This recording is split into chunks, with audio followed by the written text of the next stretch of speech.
You're asleep in a cabin somewhere warm, maybe camping, maybe just visiting family in an older house out in the countryside. Something small crawls across your cheek in the middle of the night. You barely notice, maybe brush it away in your sleep, and by morning you've completely forgotten it happened. That small detail, barely noticing, is exactly why this insect has managed to affect millions of people without most of them ever realizing what actually happened to them. This is the kissing bug. And despite the almost sweet-sounding name, there is nothing affectionate about where it comes from. It's called that because of where it tends to bite people, right around the mouth and lips, while they're sound asleep and completely unaware. It's not a nickname built on cuteness. It's a nickname built on exactly how and where this insect gets its meal. Kissing bugs belong to a much larger, much more intimidating family of insects called assassin bugs, and within that family, this particular group is known scientifically as the triatomines. Most of their relatives in the assassin bug family are actually predators, using a sharp, piercing mouthpart to hunt down and drain other insects.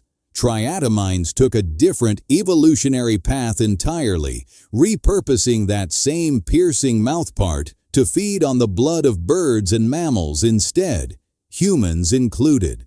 There are more than 140 identified species in this group, and they're found almost exclusively across the Americas, from the southern United States down through Mexico, Central America, and deep into South America. During the day, these bugs hide in cracks, in the gaps of mud walls, in thatched roofing, in wood piles, under loose bark, anywhere dark and undisturbed. Traditional adobe housing with unfinished walls and roof gaps gives them exactly the kind of hiding spots they need. Then, once night falls and the house goes quiet, they come out to feed, and they're remarkably good at not waking anyone up while they do it. Their bite is usually painless enough that most people sleep straight through it. Here's the part that actually matters though, and it's the part most people get completely wrong. The bite itself isn't really the dangerous part. Kissing bugs don't inject a disease through their mouths the way a mosquito might. The real danger happens right after they're finished feeding, when the bug defecates directly on or near the bite wound it just created. That waste can contain a microscopic parasite called Trypanosoma cruzi, one the bug itself picked up earlier from feeding on an already infected animal or person. Once inside the insect's gut, the parasite multiplies and works its way toward the rectum, ready to be passed along the moment the bug feeds again and defecates. On its own, sitting on your skin, it isn't dangerous. The danger comes from what people do next without even realizing it. Scratching an itchy bite in their sleep, rubbing it, sometimes even rubbing their eyes or mouth shortly after. That simple, half-asleep reflex is often enough to push the parasite through broken skin or a mucous membrane and into the body. This is how a completely painless nighttime bite turns into a lifelong infection called Chagas disease. Chagas disease was first identified back in 1909 by a Brazilian physician named Carlos Chagas, and more than a century later, it's still considered one of the most under-recognized parasitic diseases in the world. Part of the reason is how quietly it can behave in the beginning. In what's called the acute phase, right after infection, a lot of people experience no symptoms at all, or something mild enough to shrug off, a slight fever, some swelling near the eyes or at the bite site, swollen lymph nodes. One particular symptom, a painless swelling of the eyelid on the same side as the bite, is common enough that doctors familiar with the disease actually have a name for it, but even that telltale sign is easy for anyone unfamiliar with the disease to mistake for a bug bite reaction or a minor infection. It looks and feels like almost nothing serious, so most people never get tested and never know the parasite is now living inside them. That's exactly what makes the next stage so dangerous. Somewhere between 10 and 30 years later, in roughly 30 to 40% of untreated cases, the disease can quietly reemerge as serious permanent damage. The heart is usually the biggest target, with the muscle gradually enlarging until it can no longer pump effectively, leading to heart failure. In some cases, the digestive system is affected instead, with the esophagus or colon becoming abnormally enlarged, making it difficult to eat or digest food properly. By the time these chronic symptoms show up, the original infection may have happened decades earlier, often with the person having no memory of ever being bitten in the first place. The scale of this is bigger than most people expect too. Current estimates put the number of people infected with this parasite worldwide somewhere between 6 and 7 million, the overwhelming majority in Latin America, with tens of millions more considered at risk simply because of where they live.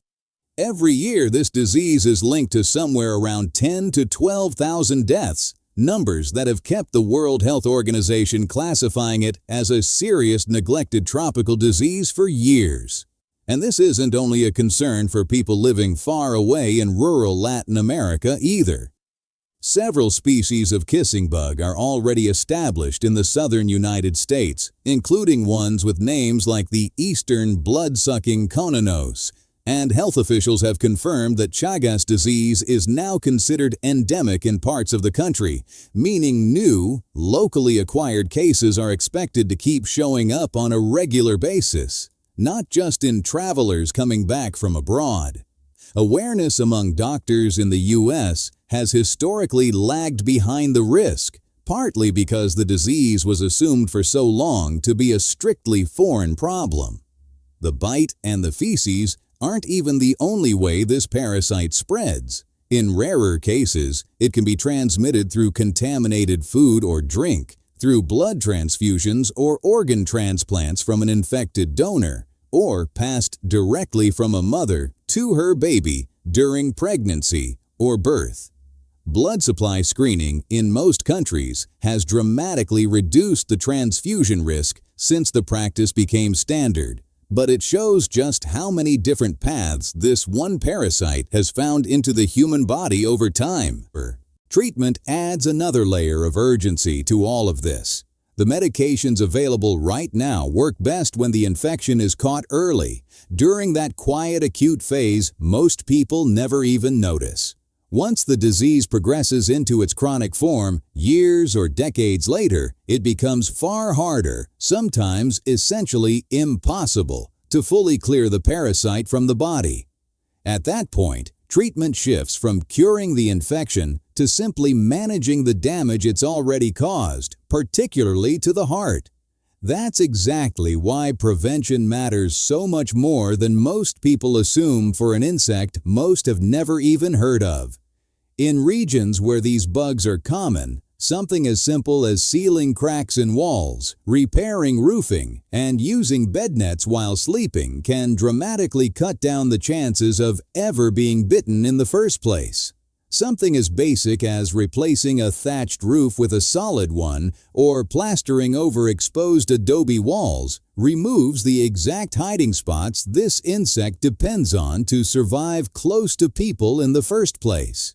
In several countries across Latin America, coordinated insecticide spraying programs targeting these specific hiding spots have successfully reduced infection rates in areas that once had some of the highest numbers in the world, proving that a problem this size can still be pushed back with fairly simple, low-tech changes to how homes are built and maintained.